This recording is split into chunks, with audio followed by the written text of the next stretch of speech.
Welcome to the neighborhood. I'm Jason Horton. I'm Rebecca Lieb. And this is Ghost Town.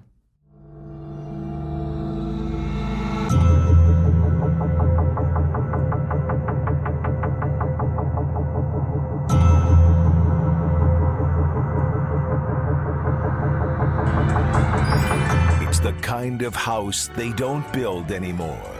A relic of a simpler time. And it has stood empty for a long while. Now, it's back. It's an experience in terror you will never forget. It became semi-famous and overly creepy. A gorgeous Dutch colonial bought by a happy couple back in 2014 as a home for them and their young children. But the happiness did not last long, shattered by letters from the watcher. New Jersey. Do you know where Westfield, New Jersey is? Vaguely. Vaguely? It's a very rich part of New Jersey. That's why I'm not as familiar. That's it? That's it.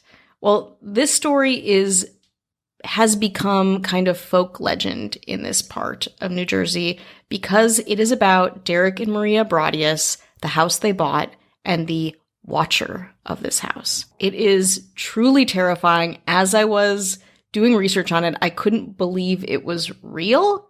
Like, it was like every part of it, I'm like, how is this not solved? What is happening with it? Can I devour every piece of information about this? So I'll start from the beginning. 2014. In June of 2014, Derek and Maria Brodius bought their dream home. It was a 6-bedroom, 1905 Dutch colonial revival at 657 Boulevard, just a few blocks from Maria Brodius' childhood home in Westfield, New Jersey. So you probably know this already, but Westfield is about 45 minutes from New York. And in 2014, it was ranked the 99th richest city in America. There's a lot of cities in America. 99th is pretty good. The website Neighborhood Scout named it the country's 30th safest town. Also, damn. The Brodiuses bought 657 Boulevard just after Derek celebrated his 40th birthday, and their 3 kids were already debating which of the house's fireplaces Santa Claus would use. Derek grew up working class in Maine, and then kind of moved his way up the ladder at an insurance company in Manhattan and became a senior vice president with a large salary, large enough to afford the $1.3 million house. 3 days later, around 10 p.m., Derek Brodius had just finished an evening of painting at his new home when he went outside to check the mail. They were doing some renovations before they moved in, so there wasn't much mail-wise except like a couple bills. And then there was this white card-shaped envelope. It was addressed in thick, clunky handwriting to the new owner.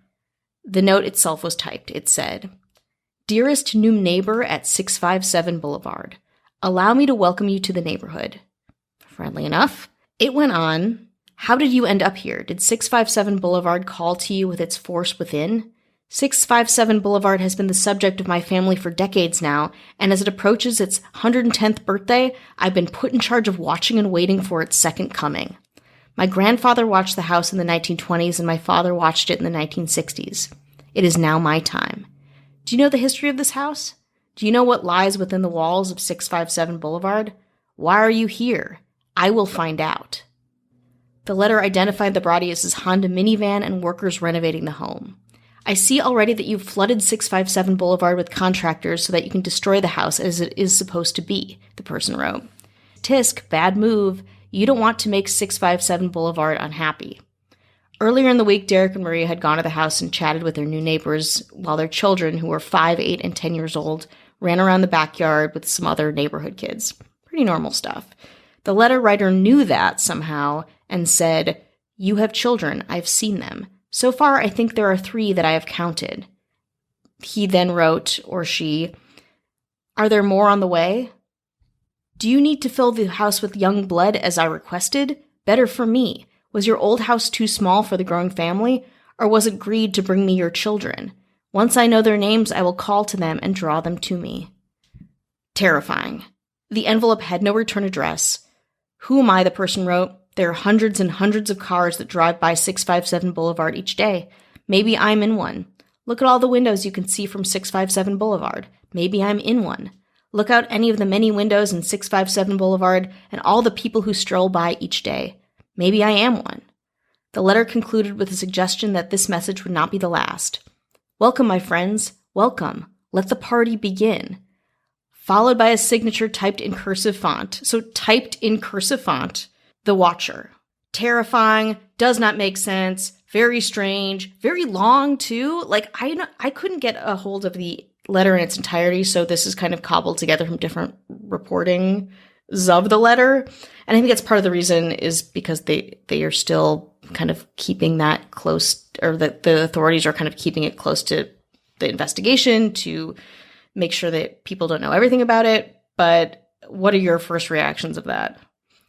It's a lot of information on what I thought was a very small card. I mean, it was like a chapter in a novel. Yeah. And it's pretty frightening, and it makes me think, maybe we'll get to this part, but do the previous tenants have run-ins with this person, or did the previous tenants kind of fall within the guidelines of what the Watcher thought was appropriate or wanted for the house? Yeah. We'll get a little bit of that, but not all of it. Derek Brodius, after getting this letter, raced around the house, turned off all his lights so no one could see inside, and then called the police department. Smart. An officer came to the house, read the letter, and said, quote, "What the fuck is this?" Derek then rushed back to his wife and kids, who were still in their old home. That night, Derek and Maria wrote an email to John and Andrea Woods, the couple who sold them 657 Boulevard, right, to ask if they had any idea who this Watcher was. Andrea Woods replied the next morning. A few days before moving out, the Woodses had also received a letter from the Watcher. The note had been, quote, odd, she said, and made similar mention of the Watcher's family observing the house over time. But Andrea said she and her husband had never received anything like it in their 23 years in the house and had thrown the letter away without much thought. That day, the Woodses went with Maria to the police station, where Detective Leonard Lugo told her not to tell anyone about the letters, including her new neighbors, most of whom she had never met, and all of whom were now suspects. The Brodiuses, again, were very, very freaked out by this. Everything I read, they were just like, it feels like every quote is in a complete panic, which, again, completely understandable. Derek canceled a work trip. Whenever Maria took the kids to their new house, she would yell their names if they wandered into a corner where she wasn't looking, or exploring past where she was comfortable. When Derek gave a tour of the renovation to a couple on the block, he froze when the wife said, "It'll be nice to have some young blood in the neighborhood." The Brodius' general contractor arrived one morning to find that a heavy sign he'd hammered into the front yard had been ripped out overnight. 2 weeks after the initial letter arrived, Maria stopped by the house to look at some paint samples and check the mail. She recognized the thick black lettering on a card-shaped envelope and called the police. "Welcome again to your new home at 657 Boulevard," the Watcher wrote. "The workers have been busy, and I've been watching you unload carfuls of your personal belongings. The dumpster is a nice touch. Have they found what is in the walls yet? In time they will." This time the Watcher had addressed Derek and Maria directly, misspelling their names as Mr. and Mrs. Brodius. The letter identified the Brodius as 3 kids by birth order and then by nicknames, the ones Maria had been yelling. "I'm pleased to know your names now and the names of the young blood you have brought me," it said. "You certainly say their names often." The letter asked about one child in particular, whom the writer had seen using an easel inside the enclosed porch. "Is she the artist of the family?" 657 Boulevard is anxious for you to move in. It has been years and years since the young blood ruled the hallways of the house. Have you found all of the secrets it holds yet? Will the young blood play in the basement, or are they too afraid to go down there alone? I would be very afraid if I were them. It is far away from the rest of the house. If you were upstairs, you would never hear them scream. Will they sleep in the attic, or will you all sleep on the second floor? Who has the bedrooms facing the street? I'll know as soon as you move in. It will help me to know who is in which bedroom. Then I can plan better. All of the windows and doors in 657 Boulevard allow me to watch you and track you as soon as you move through the house. Who am I? I'm the Watcher, and I've been in control of 657 Boulevard for the better part of 2 decades now. The Woods family turned it over to you. It was their time to move and kindly sold it when I asked them to. I pass by many times a day. 657 Boulevard is my job, my life, my obsession. And now you are too, Brodius family.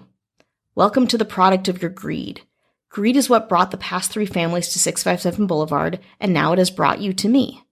Have a happy move-in day. You know I will be watching. Derek and Maria stopped bringing their kids to the house, They were no longer sure when or if they would move in. Several weeks later, a third letter arrived. "Where have you gone to?" the watcher wrote. "657 Boulevard is missing you."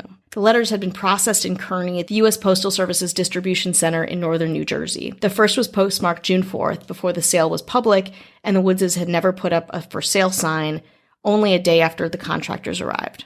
A few days after the first letter, Maria and Derek went to a barbecue across the street welcoming them.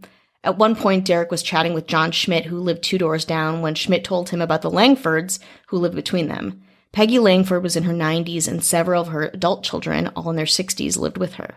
The family was a little weird, Schmidt said, but generally harmless. He described one of the younger Langfords, Michael, who didn't work and had a beard like Ernest Hemingway, as a kind of Boo Radley character. So of course they thought Michael Langford was the guy that was watching them. The Langford house was right next to the easel on the porch. That made sense. The family had lived there since the 1960s, when the watcher's father, the letters said, had begun observing 657 Boulevard. Richard Langford, the family patriarch, had died 12 years earlier, and the current watcher claimed to have been on the job for the better part of 2 decades. It all kind of checked out. Michael Langford was brought to the police headquarters for an interview. He didn't know anything about the letters, even though his story, again, kind of matches, but there wasn't enough evidence to hold him, and they let him go. Frustrated and freaked out, the Brodiuses began their own investigation. Derek set up webcams and spent nights watching to see if anyone was watching the house at close range. They hired a private investigator. Derek even reached out to a former FBI agent, the person who served as the inspiration for Clarice Starling in Silence of the Lambs. That's how rich they were. They were on a high school board of trustees together, so he had access to her. They also hired Robert Lenehan, another former FBI agent, to conduct a threat assessment. Lenehan recognized several old-fashioned ticks in the letters that pointed to an older writer.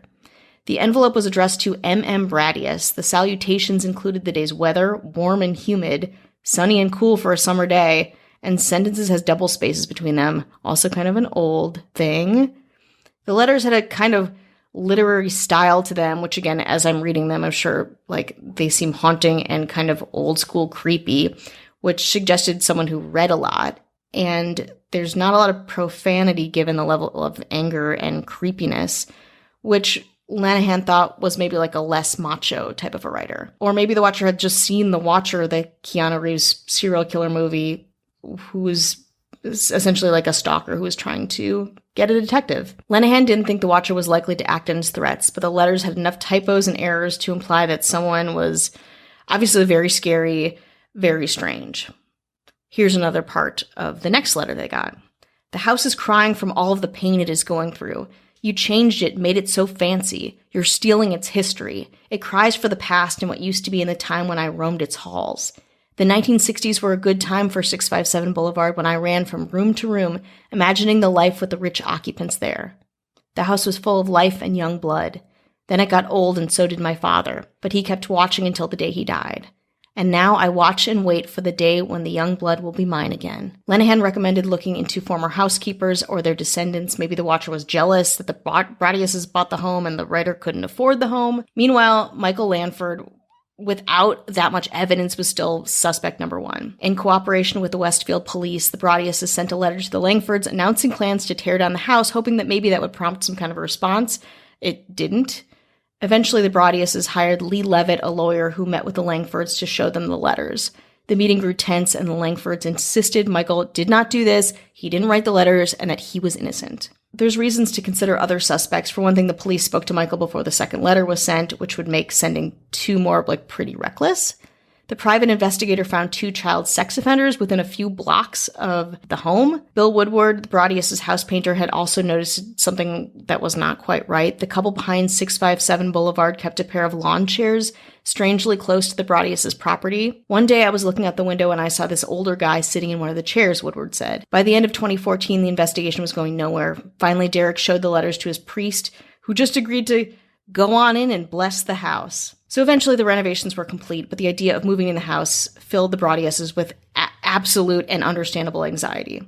Derek priced out trained German shepherds and posted a job on a website for military veterans. All you have to do is work out in the backyard every day. And the watcher's letters were getting worse. Here's an excerpt from the next letter. 657 Boulevard is turning on me. It is coming after me. I don't understand why. What spell did you cast on it? It used to be my friend and now it is my enemy. I am in charge of 657 Boulevard. It is not in charge of me. I will fend off its bad things and wait for it to become good again. It will not punish me. I will rise again. I will be patient and wait for this to pass and for you to bring the young blood back to me. 657 Boulevard needs young blood. It needs you. Come back. Let the young blood play again like I once did. Let the young blood sleep in 657 Boulevard. Stop changing it and let it alone. I'm, again, very, always surprised at how lengthy these letters are. I can tell if it makes it creepier for me or less creepy that they're long and how verbose they are. But at this point, too, the Brodiuses didn't know what to make of these either. They were completely out of their old house. They moved in, instead of into this house, 657 Boulevard, into Maria's parents' house while continuing to pay the mortgage and property taxes on 657. They told only a handful of friends about the letters, which left others to ask why they weren't moving in. They kept saying legal issues, and people were also wondering if maybe they were getting divorced, had marital troubles, whatever. 6 months after the letters arrived, the Brodiuses decided to sell 657 Boulevard. They initially listed it for more than they paid to reflect the new renovations. Big mistake. The rumor mill, as you might imagine, in moneyed New Jersey was going full force, and nobody wanted anything to do with the house, let alone buy it. The Brodiuses sent a partial disclosure mentioning the letters to interested buyers. And again, by interested buyers, I mean to say there weren't that many, and they were just hoping and really aggressively trying to get the word out that the house was available. They told Coldwell Banker, their realtor, that they intended to show the full letters to anyone whose offer was accepted. Several preliminary bids trickled in well below the asking price, but the Brodiuses weren't really ready to take such a financial hit after so much work. Derek and Maria thought about what they would have done had they initially been told about the horrible letters. On June 2nd, 2015, a year after buying 657, they filed a legal complaint against the Woodses, arguing that they should have disclosed the letter just as they had the fact that the water sometimes got into the basement.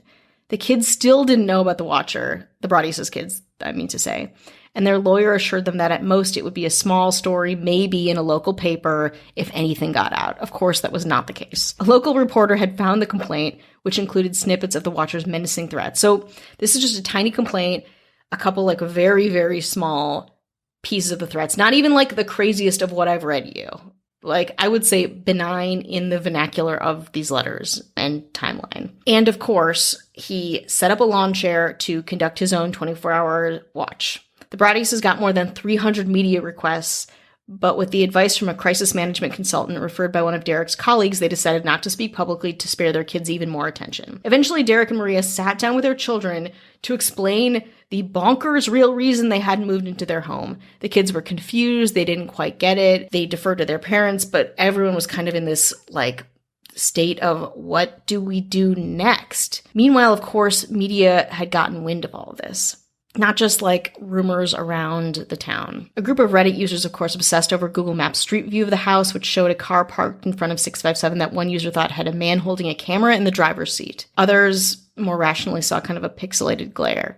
The range of proposed suspects included a jilted mistress, a spurned realtor, a local high schooler's creative writing project, guerrilla marketing for a horror movie, maybe mall goths having fun. Some people just thought the Brodiuses were wimps for not moving in. Quote, I would never let the sicko stop me from moving into a house. Never back down from a terrorist. Baron Chambliss, a veteran detective in the Westfield Police, was eventually asked to really just look at the case, see if he could find anything. As he did, he discovered something actually incredibly shocking. Investigators had conducted a DNA analysis of one of the envelopes. Nobody knew this until Chambliss looked into it and determined that the DNA on the envelope belonged to a woman. Chambliss decided to look more closely at Abby Langford, Michael's sister, who worked as a real estate agent. She was not a match to the DNA. Not long after, the prosecutor's office officially ruled out the Langford as suspects. The Brodiuses were stunned. They had recently told prosecutors that they planned to file civil charges against the Langfords and wondered if the prosecutors were lying to prevent the story from blowing up again. And they were also back to square one, pretty much. They were still worried about sharing too much with their neighbors. They also spent an afternoon walking the block with a picture of the watcher's handwritten envelope. They hoped maybe someone might recognize the writing from somewhere. They hired Robert Leonard, a renowned forensic linguist and former member of the band Sha Na Na, who did not find any noteworthy overlap when he looked through online forums for similarities, did his work. Although he did think the author might watch Game of Thrones because, and I don't know this because I have not watched Game of Thrones, Jon Snow is one of the Watchers on the Wall. But then more news broke. Around the same time that the Brodiuses had received their first letter, another family on the boulevard got a similar note from the Watcher. The parents of that family had lived in their house for years and their kids were grown, so they threw the letter away just kind of as the Woodses had. But after all of this news about the Broadiuses, one of the children posted about it on Facebook, then deleted the post. When investigators spoke to the family, they confirmed that the letter had been very similar to the Broadiuses. And by similar, I mean insane. One night, Chambliss and a partner were sitting in the back of a van parked on Boulevard watching the house. Around 11 p.m., a car stopped in front of the house long enough for Chambliss to grow suspicious. He says he traced the car to a young woman in a nearby town whose boyfriend lived in the same block as 657. The woman told Chambliss her boyfriend was into some very dark video games, including, in Chambliss's memory, one which he was playing a specific character, the Watcher. Chambliss figured the girlfriend or someone else could have helped, which would account for the female DNA on the envelope. The boyfriend was living somewhere else at the time, but Chambliss said he agreed to come in for an interview on 2 separate occasions. He did not show up either time. Chambliss didn't have enough evidence to compel him to appear, and with the immediate tension dying down, he dropped this lead and moved on, I guess. Some theorized that the Broadiuses sent the letters to themselves, which is kind of a theme. That was what I've been thinking this whole time, only because it's the closest thing to who's the closest thing to this is them. But it didn't. I don't know what it didn't seem like there was anything to gain from it, and seem to have lost money with the house, and I don't know. You'd have to look into their backgrounds, I think, to see what would come of it. Yeah, I mean, there's a lot of reasons for it and against it. And a rumor was that the Broadiuses had kind of suffered buyer's remorse from the place, or realized they couldn't afford it, or they wanted attention. I mean, they had received several movie offers from all of this. After the media caught wind of it, they turned them down. But Lifetime eventually released a movie called The Watcher, despite a cease and desist letter from the Broadiuses. But the police had tested Maria's DNA and it did not match. Whatever, if they did it or not, they were complete outcasts in this community, the community that Maria grew up in. But she still felt really strongly about staying in Westfield. 2 years after the Watcher's letters arrived, again, this is 2 years of this, the Broadiuses borrowed money from family members to buy a second home in Westfield, using an LLC to keep the location private. In the spring of 2016, they put 657 back on the market, then tried to develop it, but were met with huge neighborhood dissent and zoning issues that became a gigantic thing, which is very boring. But finally, a family with grown children and 2 very big dogs rented 657 Boulevard. The renter told the Star-Ledger that he wasn't worried about the Watcher, though he had a clause in the lease to let him out in case of another letter. 2 weeks later, Derek went to 657 to deal with some squirrel issues, of course. The renter handed him an envelope that had just arrived. The envelope started with violent winds and bitter cold to the vile and spiteful Derek and his wench of a wife Maria. This letter, I want to say, 2.5 years after the Watcher sent its first letter, came out of nowhere. It was dated February 13th, the day the Broadiuses gave depositions in the lawsuit against the Woodses. You wonder who the Watcher is? Turn around, idiots, the letter read. Maybe you even spoke to me, one of the so-called neighbors who had no idea who the Watcher could be. Or maybe you do know and are too scared to tell anyone. Good move. They were angry, and it seemed the writer had been closely following the story. 657 Boulevard survived your attempted assault and stood strong with its army of supporters barricading its gates, the letter read. My soldiers of the Boulevard followed my orders to a T. They carried out their mission and saved the soul of 657 Boulevard with my orders. All hail the Watcher. The renter was mentioned. He was freaked out, but agreed to stay if the Broadiuses installed cameras around the house. And the letter indicated revenge could come in many forms. Maybe a car accident, maybe a fire, maybe something as simple as a mild illness that never seems to go away but makes you feel sick day after day after day after day. Maybe the mysterious death of a pet. Loved ones suddenly die. Planes and cars and bicycles crash. Bones break. It was like we were back to the beginning, said Maria, but it also meant fresh evidence that might help invigorate the investigation. It didn't mean that, and the Broadiuses just kind of kept on with their renters. Hindsight made Derek and Maria wonder if they should have sold the house at a loss really early on, and 657 Boulevard conjured too much emotional pain for them to even consider at this point moving in. They hope that in a few years of renting the place without any incidents will help them eventually sell it. The prosecutor's office was continuing its investigation, but the Broadiuses knew it was unlikely the Watcher would ever be caught, and the legal punishment would likely be very minimal. The Watcher was also no longer the only person sending anonymous letters in Westfield. Last Christmas, this is our last Christmas, 2019, several families received an envelope in their mailboxes delivered by hand to the homes of people who had been the most vocal in criticizing the Baradiuses online. The letters all accused the families of speculating inaccurately about the Baradiuses. The typed letters were signed, Friends of the Baradius Family. To this day, the mystery of the Watcher has not been solved. Could be that they did send the letters to themselves and it backfired where they didn't get out of the deal with the home. I didn't realize that. I thought if something didn't have a return address, it wouldn't be sent. I was under that impression, but I guess that's not true. No, you don't need a return address. And in fact, there was a thing that I used to do back when I was sending a lot of mail, where you put your own address as the return one, or you put the address of the person you're sending it to, so the return is just where it's being sent. It's a lot of mail hacks. That's the mail hacks you guys can use or not use, whatever you think. I guess I wonder what the benefit would be for any of this, and it doesn't really seem like, as of right now, from what you're saying, is that they haven't benefited from this. No, and that's kind of the maddening part of it. It's like, what is this for? Like, what are you doing? Are you just trying to get people to move out of this house? This person... And they did move out of the house. They did move out, but then they had renters in. But, like, what are they trying to do here? I think it's, like, some just total, like, masochistic, neighbor with mental health issues who is obsessive. I just can't imagine who benefits from this. I mean, it'd be interesting to kind of set up something where only the person that is kind of watching them could see this. Because they said, we noticed you set up this and you set up that. I was wondering if there's like something they could do to kind of indicate that like only somebody who's actually watching could see that. And then, it seems like there's like a lot of lack of cameras, but it was being sent by mail, so it was just it wasn't like being hand mailed. And then you have a lot of other people that have that address now. So somebody who could stop by could be somebody like us, just curious. So it kind of muddies the water a little bit. Yeah, and it's one of those, and it feels like and I think the reason that I was attracted to it too is it's that canonical like small safe town, and then the neighborhood kind of turns on the town, and something that seems really scary and horrible in its own right gets bigger and bigger and bigger. And I'm sure the media is aggravating all of this and the rightful paranoia around whomever is living in this house, and they'll just eventually probably raise it. And so it'll be a vacant lot. So who wins in that case? I mean, there's no loss to the person sending the letters, I guess, if they're getting off on it in some way. So no matter what happens, they're getting a reaction and they're knowing they're getting a reaction. So they must know a reaction is happening. And how do they know that? And I wonder if the stationery it's typed on, if there's any connection to where you would buy that. Is it something that's generic? Is it something that's very specific? Yeah. I don't know. I don't know what you would ask. And if there's a stamp, is there, on the back of the stamp, is there... But then again, they could just use a sponge or something like that to put that on there. It's a lot of ways to kind of cover your tracks, I suppose. Yeah. And also, as you send the letters, you get more evidence, theoretically.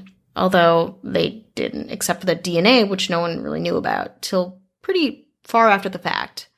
But again, it's maddening because it's like, what is this for? Is this just someone's grotesque experiment? And also, like, I kind of get it, too, where it's like you see these rich people. Let's say you have this house that was always, like, your fantasy house.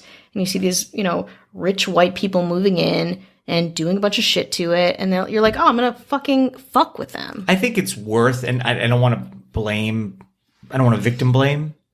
But is it worth to anybody, whether it's the casual person or people that have vested interest, to explore the family a little bit to see, I don't know, anything weird, like anything strange. And if there is something strange, it doesn't mean they did this. And if there's nothing strange, it doesn't mean that they didn't. But what is the benefit?